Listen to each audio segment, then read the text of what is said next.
네, 매일 말씀 묵상 시작하도록 하겠습니다. 우리 함께 바로 그 교회 찬양하겠습니다.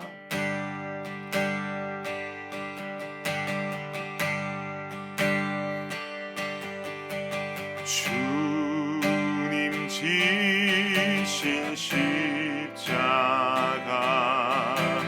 주님 가신 그 길, 내 십자가를 지고서 오늘도 그 길을 따라갑니다. 거룩이 필요한 이 시대를 향하여 주의 교회를 일으키소서. 남은 자가 필요한 이 세대를 향하여 믿음의 군사들을 일으키소서.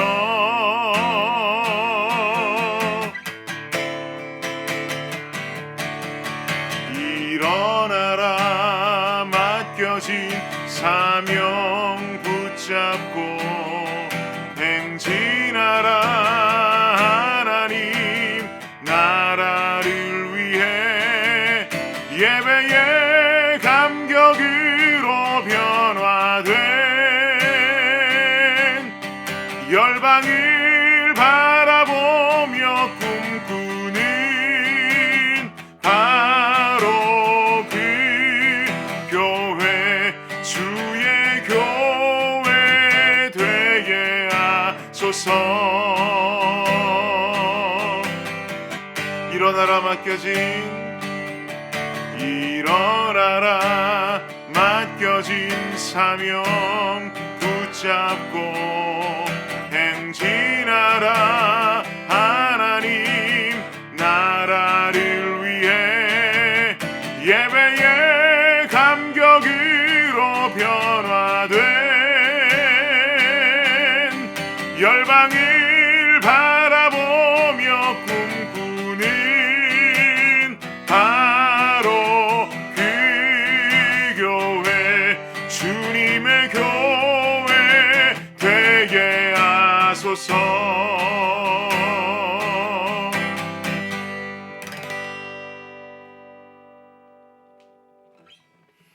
네, 오늘 말씀은 출애굽기 19장 1절부터 6절까지 말씀입니다. 출애굽기 19장 1절부터 6절까지 말씀입니다. 우리 한 목소리로 읽겠습니다. 시작. 이스라엘 자손이 애굽 땅을 떠난 지 3개월이 되던 날 그들이 시내 광야에 이르니라. 그들이 르비딤을 떠나 시내 광야에 이르러 그 광야의 장막을 치되 이스라엘이 거기 산 앞에 장막을 치니라. 모세가 하나님 앞에 올라가니 여호와께서 산에서 그를 불러 말씀하시되 너는 이같이 야곱의 집에 말하고 이스라엘 자손들에게 말하라. 내가 애굽 사람에게 어떻게 행하였음과 내가 어떻게 독수리 날개로 너희를 업어 내게로 인도하였음을 너희가 보았느니라. 세계가 다 내게 속하였나니 너희가 내 말을 잘 듣고 내 언약을 지키면 너희는 모든 민족 중에서 내 소유가 되겠고 너희가 내게 대하여 제사장 나라가 되며 거룩한 백성이 되리라. 너는 이 말을 이스라엘 자손에게 전할지니라. 아멘. 네, 제가 고등학교 3학년 때 겪었던 일화입니다. 한국에서 고3이 된다라는 것은 참으로 긴장되는 순간이지요. 대입을 앞두고 마지막 전의를 불태워야 하는 아주 중요한 시기가 됩니다. 저도 고3이 되고 처음으로 학교를 등교했을 때입니다. 새로운 담임 선생님을 만났습니다. 그리고 그 담임 선생님께서는 우리 반에서 두 발이 아주 단정한 학생 한 명을 뽑아서 그 학생을 일으켜 세우셨습니다. 짧게 자른 스포츠 머리로 아주 깔끔하게 보이는 단정한 학생이었습니다. 그리고 선생님께서 말씀하시기를 우리 반 모든 학생은 이번 주 내로 두 발을 단정하게 정리하고 앞으로는 공부에만 전념하도록 하겠다. 그리고 지금 일으켜 세운 이 친구가 모델이다. 이번 주 내로 이 머리 길이 똑같이 자르고 다음 주에 등교할 수 있기를 바란다 라고 말씀하셨습니다. 다들 야유를 부르고 난리였지만 그래도 어떻게 하겠습니까? 선생님 명령임에도 따르지 않는다면 분명히 그에 따른 체벌이 따라올 것이기 때문에 주중에 얼른 미용실에 가서 머리를 자르고 왔던 기억이 납니다. 그런데요, 그 다음 주가 되자 제 친구 한 명이 머리를 삭발하고 심지어는 눈썹까지 밀고 학교에 등교를 했습니다. 나름대로는 1년 동안 죽었다 생각하고 공부만 하겠다는 어떤 결연한 의지를 담고 온 행동이었죠. 그렇지만 선생님께서 조례 시간에 들어오셔서는 그 친구를 보곤 깜짝 놀라시면서 앞으로 불러내셨습니다. 그리고는 사랑의 매를 드셨습니다.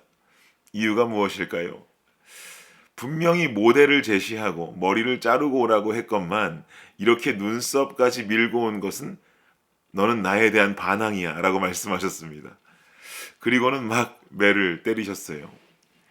다들 친구들과 저는 키득키득 웃었던 기억이 납니다. 인생에 있어서 좋은 모델을 만난다는 것은 참으로 중요합니다. 모델이 모범적으로 좋은 모델이라면 그대로 따르기만 하면 내 인생도 그 모범적인 길로 들어설 수 있을 것입니다. 오늘 본문에도요, 좋은 모델에 관한 이야기가 등장하고 있습니다. 본문 1절을 보십시오. 함께 읽겠습니다. 시작. 이스라엘 자손이 애굽 땅을 떠난 지 3개월이 되던 날 그들이 시내 광야에 이르니라. 이스라엘 자손들이 애굽 땅을 떠나서 출애굽한 지 벌써 3개월이 지난 시점입니다. 이스라엘 백성들의 현재 좌표는요, 시내 광야라고 말하고 있습니다. 모세의 장인이었던 이드로의 조언으로 인해서 이제 이스라엘도 제법 어떤 조직적인 체계를 갖추게 되었습니다. 지금까지는 모세 혼자 이스라엘을 막 이끌고 왔다면 지금은 아닙니다. 그 장인 이드로의 어떤 그런 조언으로 인해서 모세는 자기 밑에 수하들을 두게 되었고, 그리고 그것들로 인해서 조직이 만들어지게 된 것이죠. 이스라엘이 달라진 겁니다. 이렇게 조직을 갖추고 새로운 모습으로 시내 광야에 도착했습니다. 그리고 처음으로 모세는 시내산 정상에 오릅니다. 그리고 하나님의 말씀을 그곳에서 받게 되지요. 그럼 아주 중요한 말씀일 것 같은데요. 어떤 말씀이 주어지는지 함께 보도록 하겠습니다. 5절입니다. 함께 읽겠습니다. 시작. 세계가 다 내게 속하였나니 너희가 내 말을 잘 듣고 내 언약을 지키면 너희는 모든 민족 중에서 내 소유가 되겠고. 아멘. 세계가 다 내게 속했다라고 말씀하시죠. 저는요, 이 대목이 참 인상 깊었습니다. 당시는요, 여러분 잘 아시다시피 국가별로 섬기던 신이 존재하던 때입니다. 각각의 나라 신이 있었단 말입니다. 그러나 하나님께서는 온 세계가 다 내게 속했다라고 말씀하시면서 하나님이 이스라엘이라는 한 나라에 국한된 신이 아니라는 것을 확실하게 말씀하고 보여주고 계십니다. 그리고 나아가서는 이렇게 나라 신이 아니라 온 우주의 창조주시요 주인 되시는 하나님께서 이스라엘을 선택하셨다라는 것을 알려주는 대목이기도 합니다. 이처럼 영광스러운 선택받은 자들이 이스라엘 민족들이란 말입니다. 여기서 이스라엘 백성들을 향해서 한마디 더 하시기를요, 너희는 나의 소유가 될 거야 라고 말씀하십니다. 그런데요, 이 소유라고 하는 단어로 쓰인 히브리어 세굴라라고 하는 단어가 참 재밌습니다. 세굴라라고 하는 단어의 뜻은요, 소유라는 뜻도 되지만 어떤 뜻을 담고 있냐면 이인자, 총리라는 뜻을 가지고 있는 단어입니다. 이인자, 총리.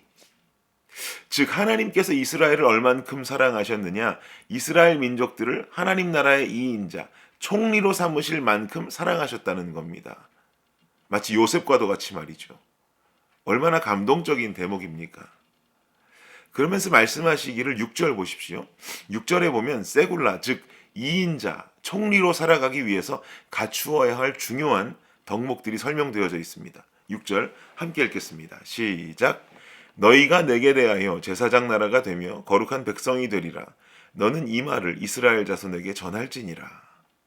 어떤 나라가 된다고요? 제사장 나라가 되어야 한다라고 말씀하십니다.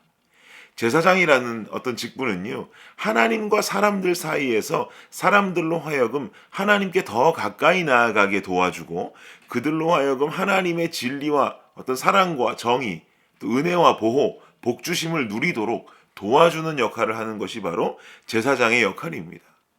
하나님께서는 그 역할을 하도록 이스라엘을 부르셨다라는 것이죠. 즉 하나님 나라의 총리 역할을 해야 하는 이스라엘의 민족적인 사명은 주변의 나라들이 하나님이라는 존재를 알 수 있도록 도와주고 이끌어가는 어떤 견인차의 역할을 해야 한다는 겁니다. 그러면 한번 생각해 보십시오. 예수 그리스도의 십자가 죽음으로 인해서 성전의 휘장이 찢어졌습니다. 더 이상 이스라엘만 선택받은 민족이라고 말할 수 없습니다. 우리 모두가 선택받은 존재들이고 영적인 이스라엘로 살아가고 있습니다. 그러면 오늘을 살아가는 우리의 사명 또한 무엇이겠습니까? 간단합니다. 제사장 역할을 감당해야 하는 겁니다. 나라는 자를 통해서 세상이 하나님을 알게 되는, 세상과 하나님 간의 브릿지 역할을 내가 감당해야 하는 것, 이것이 바로 오늘을 살아가는 오늘의 영적인 이스라엘, 즉 우리가 가져야 하는 사명이란 말입니다. 나를 통해서 세상이 하나님을 알아야 합니다. 나를 통해서 세상이 하나님이 하나님됨을 알아야만 합니다. 즉 저와 여러분의 삶은 하나님이라는 존재를 세상 속에 드러내는 삶을 살아야 한단 말입니다. 그러면 어떻게 해야 이 역할을 감당할 수 있을까요? 6절 다시 보십시오. 제가 읽겠습니다. 너희가 내게 대하여 제사장 나라가 되며, 그 다음 중요합니다. 거룩한 백성이 되리라. 세상이 나를 통해 하나님을 보는 방법은요, 바로 거룩함입니다. 거룩이라는 말의 뜻 무엇입니까? 분별됨이죠. 세상에 동화되고 세상에 쩌들고 세상에 물들고 세상 사람들이 하는 것 다 하고 세상과는 별반 다를 것 없이 살아가는 것, 이것 거룩 아닙니다. 그리고 이런 삶은 절대로 세상에 하나님을 알릴 수가 없습니다. 우리가 가진 사명과는 정반대의 삶을 걷게 되는 겁니다. 혹시 세상에 동화되어 살아가십니까? 세상이 가는 그 길을 그대로 따라가십니까? 분별됨은 없이 그냥 세상에 그 속에 쩌들어서 세상과 동화되는 삶을 살고 계십니까? 죄송하지만 이거 거룩 아닙니다. 이러한 삶으로 하나님 세상에 나타낼 수 없습니다. 이러한 삶으로 하나님과 세상을 연결하는 브릿지 역할 우리가 할 수 없습니다. 그리고 이런 사람 세굴라가 될 수 없습니다. 2인자 총리로 하나님과 함께 왕노릇할 수 있는 자격 없습니다. 사랑하는 여러분, 우리는 이 세대에 거룩한 존재로 서 있어야 합니다. 세상이 악한 관습을 따르고 하나님과 거리가 먼 삶을 산다 해도 우리는 그와는 분별된 삶을 살아야 합니다. 우리가 바로 세상이 보는 귀한 영적 모델이 되어야 한단 말입니다. 이것이 바로 그리스도인의 사명입니다.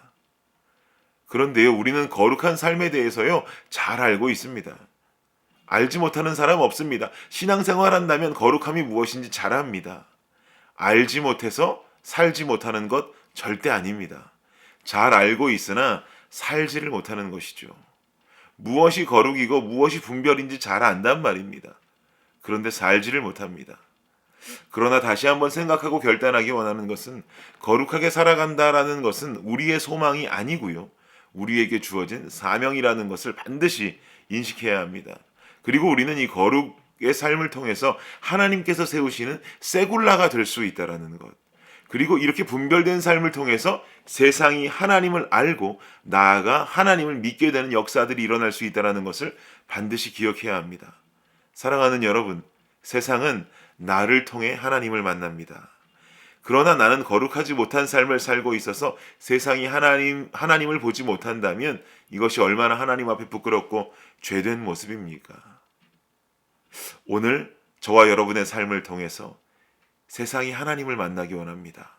그리고 우리는 충성된 세굴라로 하나님 나라를 위해서 세움받고 쓰임받기를 간절히 원합니다. 저와 여러분이 진정 하나님께 인정받고 사랑받는 세굴라로 세워지기를 예수 그리스도의 이름으로 간절히 축복합니다. 기도하겠습니다. 하나님 감사합니다. 우린 거룩해야 합니다. 거룩한 삶을 통해 제사장이 되어야 합니다. 제사장 역할을 해내야 합니다.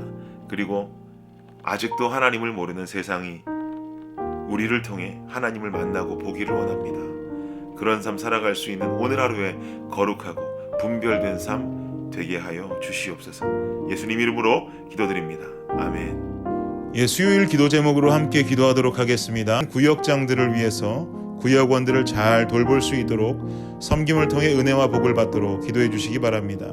마지막으로 선교사님을 위해서 기도하실 때에 하이티의 박동환 선교사님, 알래스카의 이홍래 목사님, 그리고 D국의 김재문 선교사님과 이국의 새벽이슬 선교사님을 위해서 이 시간 간절히 기도하도록 하겠습니다. 기도합니다.